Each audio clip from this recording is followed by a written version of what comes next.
মুসলিম ব্যবসায়ীরা পূজা উপলক্ষে ডিসকাউন্ট দিয়ে থাকেন, ইসলামী দৃষ্টিকোণ থেকে এটা কতটুকু গ্রহণযোগ্য? কোনো আলেম কি এটাকে বৈধ বলেছেন? না, কোনো আলেম এটাকে বৈধ বলেন নাই। কারণ উপলক্ষ যদি হারাম হয় সেই ব্যাপারে কোনো ডিসকাউন্ট প্রদান করে এটাও হারাম। উপলক্ষ যদি হারাম হয়, অতএব মুসলিম ব্যবসায়ীরা এই কাজটা করবেন না। মুসলিম ব্যবসায়ীরা এই কাজটা করলে দুটো অপরাধ হচ্ছে, ভালো করে খেয়াল করবেন। মুসলিমরা অনেকেই তারা ব্যবসায়ীতে এরকম ডিসকাউন্ট দিয়ে থাকেন। মুসলিম ব্যবসায়ীরা এই কাজটি করলে তারা দুটো অপরাধ করবেন। এক নম্বর অপরাধ হচ্ছে তারা ওই কাজটাকে অনুমোদন করে, যে ঠিক আছে তোমাদের কাজটা আমরা অনুমোদন করছি, তাইলে ওই কাজটা কিন্তু শিরকের কাজ, আর শিরকের কাজকে অনুমোদন করা মানে হচ্ছে আল্লাহর সাথে বিদ্রোহ করা। অতএব এই আল্লাহর সাথে বিদ্রোহ করে আপনি কিসের ব্যবসা করছেন? আর দুই নম্বর বিষয় হচ্ছে যে আপনি যখন তাদের কাছে এটা কম দামে বিক্রি করছেন তখন তাদেরকে ওই হারাম কাজে আপনি সাহায্য করছেন। আর আল্লাহ তাআলা বলেছেন ওয়ালা তাআওয়ানু আলাল ইসমি ওয়াল উদওয়ান, তোমরা মানুষকে আল্লাহ বিরোধিতায়, আল্লাহ দ্রোহিতায় তোমরা তাদেরকে সাহায্য করো না, অপরাধের কাজে তাদেরকে সাহায্য করো না। আপনি ব্যবসা কম হোক, আপনি ব্যবসা কতটুকু করবেন না করবেন এটা তো আল্লাহ তাআলা কর্তৃক নির্ধারিত। রাসূল সাল্লাল্লাহু আলাইহি ওয়াসাল্লাম বলেছেন ফাজমিলু ফিত তলাবি, তোমরা তোমাদের ইনকাম এর ক্ষেত্রে হালাল পন্থা অবলম্বন করো। হারাম পন্থা অবলম্বন করে পাহাড়ের মানে সমান টাকা, অর্থ ইত্যাদি উপার্জন করে লাভ কি? এগুলোকে আপনাকে জান্নাতে নিয়ে যেতে পারবে? নো। খুবই আনফর্চুনেটলি মুসলিমরা এবং হালাল এবং হারামের বাউন্ডারি এখন তারা ভুলে গেছে, এবং এই কারণে হারাম উপলক্ষকে তারা ডিসকাউন্ট প্রদান করে। আবার এখানে আরেকটি বিষয় বলি, হারাম ডিসকাউন্ট যেমন ধরুন কোথাও ধরুন অমুসলিমদের যেখানে শিরকি কার্যকলাপ হয়, মূর্তি পূজা হয় অথবা ধরুন মানুষের পূজা হয়, এই জাতীয় প্রোগ্রামকে উপলক্ষে অথবা ধরুন কনসার্ট হচ্ছে, গান বাদ্য হচ্ছে, এগুলো উপলক্ষে কোনো ডিসকাউন্ট দেওয়া হয়েছে, সেই ডিসকাউন্ট কোনো মুসলমান কিনতে পারবে কিনা? নো, কিনতে পারবে না। কারণ তাইলে ওই হারাম কাজটাকে বা ওই হারাম উপলক্ষের যে কাজটা এটাকে আপনি প্রমোট করছেন, আর হারাম কাজকে প্রমোট করা এটা হারাম, এটা নিষিদ্ধ। আদ-দাল্লু আলাল খায়রি কাফাইলিহি ওয়াদ-দাল্লু আলাশ শাররি কাফাইলিহি, কেউ যদি কোনো খারাপ কাজে মানুষকে সাহায্য করে, সহযোগিতা করে, তাহলে যে ওই কাজটি উদ্বোধন করলো, অনুপ্রাণিত করলো, অথবা কেউ যদি হারাম বা খারাপ কাজে প্রমোট করে, প্রমোশন, আপনি ওটা কেনা মানে হচ্ছে এখানে প্রমোশন করা, তার মানে ওইখানে যখন সেল এর উপরে গিয়ে হিট হবে, অর্থাৎ অনেক সেল বাড়বে, তখন ওই ব্যক্তিরা মনে করবে হ্যাঁ এই সময় তো আমাদের ব্যবসা অনেক ভালো, অতএব আরও ডিসকাউন্ট দেয়, আরও ডিসকাউন্ট দেয়। অতএব হারাম কাজে আপনি তাকে অনুপ্রাণিত করছেন। এটা করা মানে হচ্ছে আপনি তাকে ওই পথ দেখাচ্ছেন ওই কাজের জন্য, এবং এটাও হারাম। যে ব্যক্তি ওই কাজটি করছে, যে পণ্য কিনে নিচ্ছে, যে ওই পণ্য ওই হারাম কাজে ব্যবহার করছে, তার মতো যারা ডিসকাউন্ট দিচ্ছে অথবা যারা ডিসকাউন্ট দেওয়ার পর কিনছে, তারাও কিন্তু একই অপরাধে অপরাধী। এটি করবেন না। কয়েক বছর আগে রমজান মাসে এক মুসলিম ছেলে হিন্দু বন্ধুদের সাথে দোলায় অংশ নিয়েছিল। সাংবাদিকের প্রশ্ন করে সে বলেছিল আল্লাহ উইল আন্ডারস্ট্যান্ড। আচ্ছা, কি দোলায় অংশগ্রহণ করেছে? হ্যাঁ, আমরা এই বিষয়টা তখন আমরা আলোচনা করেছি যে ওই যে মানে হোলি খেলায়, হোলি মানে সেখানে রং দিচ্ছে হিন্দুদের, যে হোলি একজন আরেকজনের কাছে রং ছিটাচ্ছে, এবং সেখানে একজন মুসলিম ইয়াং এখানে অংশগ্রহণ করেছিল। তখন অন্যরা তাকে প্রশ্ন করেছে যে আপনি, এটা তো হিন্দুদের খেলা বা এটা তো অমুসলিমদের এবং শিরকি কার্যকলাপ, আপনি এখানে জয়েন করেছেন কেন? তখন তিনি বলেছেন যে আমি জয়েন করেছি কারণ এটা একটু আমরা এনজয় করছি, একটু আনন্দ করছি, একটু ফুর্তি করছি। আল্লাহ উইল আন্ডারস্ট্যান্ড ইট, আল্লাহ বুঝবেন যে আমাদের এই বয়সটা এটা ফুর্তি করার বয়স। আসলে এরা ইসলামও বুঝে না, এরা দিনও বুঝে না, এবং এদের মগজ ধোলাই করে দিয়েছে কথিত সেকুলাররা এবং কথিত মানে যারা যারা যারা যারা ধরুন মানে সংস্কৃতি, নষ্ট সংস্কৃতি যারা লালন করছে, যারা চর্চা করছে, তারা এদের মাথা মগজকে একেবারে শেষ করে দিয়েছে। Allah will understand, what Allah will understand? তুমি হারাম কাজ করবা তারপরে বলে আল্লাহ উইল আন্ডারস্ট্যান্ড, তো জেনা করো, মদ খাও, তারপরে আল্লাহ উইল আন্ডারস্ট্যান্ড, তুমি মানুষকে হত্যা করো, আল্লাহ উইল আন্ডারস্ট্যান্ড। আল্লাহ সুবহানাহু ওয়া তাআলা উইল আন্ডারস্ট্যান্ড। আল্লাহকে তোমাকে এর মধ্যে বিধান দেয় নাই, আল্লাহকে তোমাকে পথ দেখায় নাই, আল্লাহকে বলে দেন নাই কোনটা হালাল, হাদা হালালুন ওয়া হাদা হারামুন। আল্লাহ তো স্পষ্ট বলে দিয়েছেন, আল্লাহ তো ওয়াহাদাইনাহুন নাজদাইন, আমি তাকে পথ দেখিয়ে দিয়েছি। অতএব এই পথে আপনাকে চলতে হবে।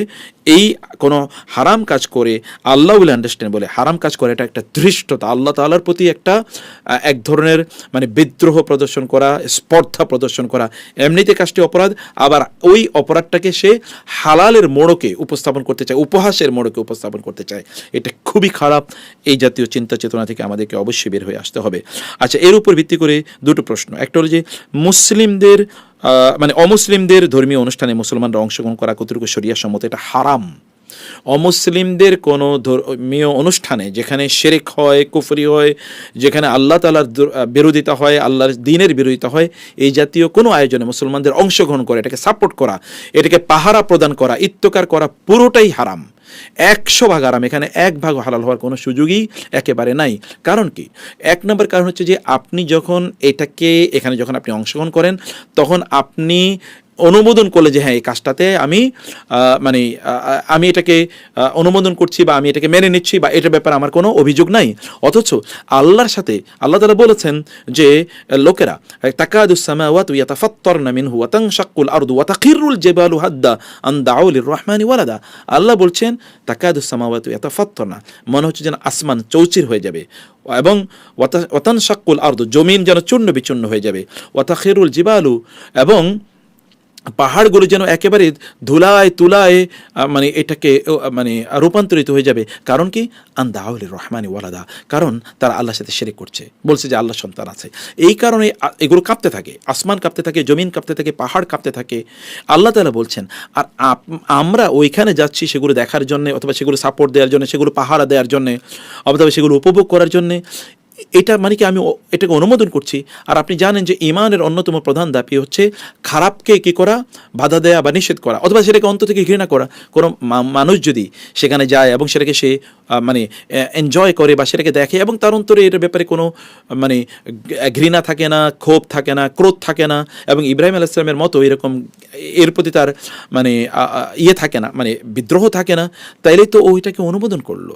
আর আপনি জানেন আল্লাহ রাসূল সাল্লাল্লাহু আলাইহি ওয়াসাল্লাম বলেছেন ওয়ালাইসা ওয়ারাআ যালিকা মিসকাল হাব্বাত মিন খারদাল মিন ঈমান, কেউ যদি কোনো অন্যায় দেখে এর ব্যাপারে হাত দিয়ে প্রতিরোধ না করে, মুখ দিয়ে প্রতিরোধ না করে, অথবা অন্তর দিয়ে ঘৃণা না করে, তাহলে ওই ব্যক্তির ঈমানই নাই। এর পেছনে আর ঈমানের এক সরিষা বিন্দু ঈমান নেই, আল্লাহ রাসূল সাল্লাল্লাহু আলাইহি ওয়াসাল্লাম বলেছেন। ফলে যারা এগুলোতে অংশগ্রহণ করে তাদের ঈমান কই? আল্লাহ রাসূল বলেছেন সেখানে ঈমান নাই সাল্লাল্লাহু আলাইহি ওয়াসাল্লাম, অথচ তিনি এটা বাধা দেওয়ার কথা ছিল, বিরোধিতা করার কথা ছিল।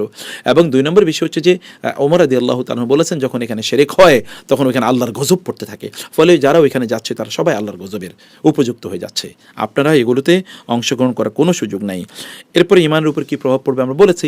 তখন তো আপনি এটাকে হারাম মনে করবেন না, তখন মূর্তি পূজাকে আপনার কাছে স্বাভাবিক মনে হবে, গান বাদ্যকে আপনাকে একেবারে স্বাভাবিক মনে হবে, এবং এগুলোকে আপনি বলবেন না তা মানে তখন হবে কি আপনার ওই যে মানে যেটাকে আমরা বলছি যে ধর্মনিরপেক্ষ, তখন আমি ধর্মনিরপেক্ষ, আমি আল্লাহরেও মানি না, আবার সরস্বতী, দুর্গা, কালী, অথবা ধরেন যীশু খ্রিস্ট, অথবা ধরেন ওই যে কি বলে না এটাকে মানে গৌতম বুদ্ধ, এরকম আপনার কাছে সব তখন একই মনে হবে। সমস্যা কি?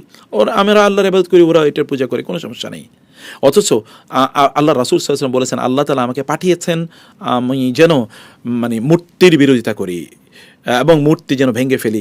ইব্রাহিম আলাইহিস সালাম ভেঙে ফেলেছেন, ঈসা আলাইহিস সালামও যখন আবার আসবেন তখন তিনি সব ক্রসগুলো তিনি ভেঙে ফেলবেন।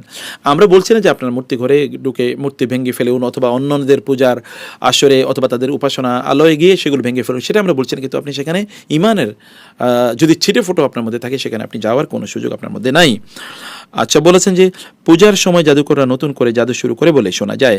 এই পরিস্থিতিতে মুসলমানদের সকাল সন্ধ্যা মাসনুন আমল এবং দোয়াগুলো কতটা গুরুত্বপূর্ণ। সুবহানাল্লাহ, সকাল এবং সন্ধ্যার দোয়াগুলো আপনার জন্য শিল্ড মানে হচ্ছে একটা চারিদিকে দুর্গ তৈরি করে দেবে আপনার। যারা সকাল এবং সন্ধ্যার দোয়া করেন তাদের চারিদিকে দুর্গ তৈরি হয়ে যায় এবং তারা বিপদে পড়ে না। আমি ব্যক্তিগতভাবে সকাল এবং সন্ধ্যার দোয়া যেই দিন মনোযোগ দিয়ে পড়েছি ওই দিন আল্লাহর রহমতে কোনো বিপদ হয় নাই, আর যেই দিন মনোযোগ দিয়ে পড়ি না ওই দিনই বিপদ হয়েছে।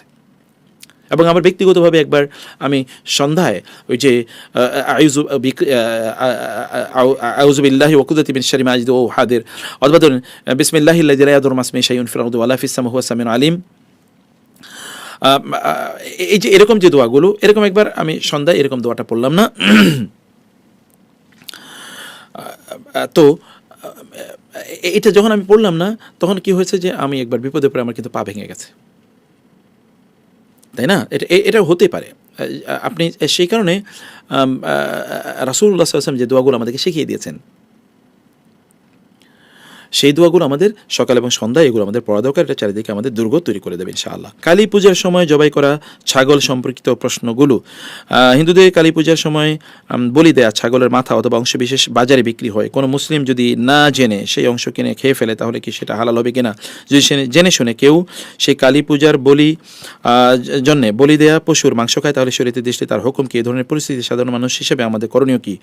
কেউ যদি খাওয়ার পরবর্তীতে জানতে পারে যে এটি পূজায় বলি দেয়া ছাগলের মাথা বা মাংস তাহলে তার জন্য করণীয় কি? 1 নম্বর বিষয় হচ্ছে যে এই জাতীয় যেগুলো ওমা উহিল্লা লিগাইরিল্লাহি বিহি, যেগুলো আল্লাহ ছাড়া অন্য কারোর জন্য জবাই করা হয় সেগুলো হারাম। এগুলো গ্রহণ করা শুকরের মাংস গ্রহণ করার মতো, অতএব শুয়োরের মাংস খেলে যা হয় তা হবে।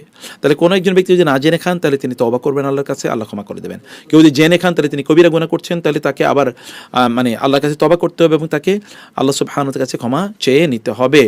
আর এগুলোকে যদি এমনিতে কেউ অবহেলার দৃষ্টি দেখে তাতে কি আসে যে আমি এটা করলামই, এমন যদি কেউ মনে করে, তাহলে এই জাতীয় ব্যক্তিরা তারা এমন একটা অবস্থায় থাকবে যে এই জাতীয় ব্যক্তিরা তারা তাদের ঈমানই হারিয়ে ফেলবে। এবং আল্লাহ তাআলা আমাদেরকে এই সমস্যা থেকে আল্লাহ আমাদেরকে রক্ষা করুন, আল্লাহুম্মা আমিন।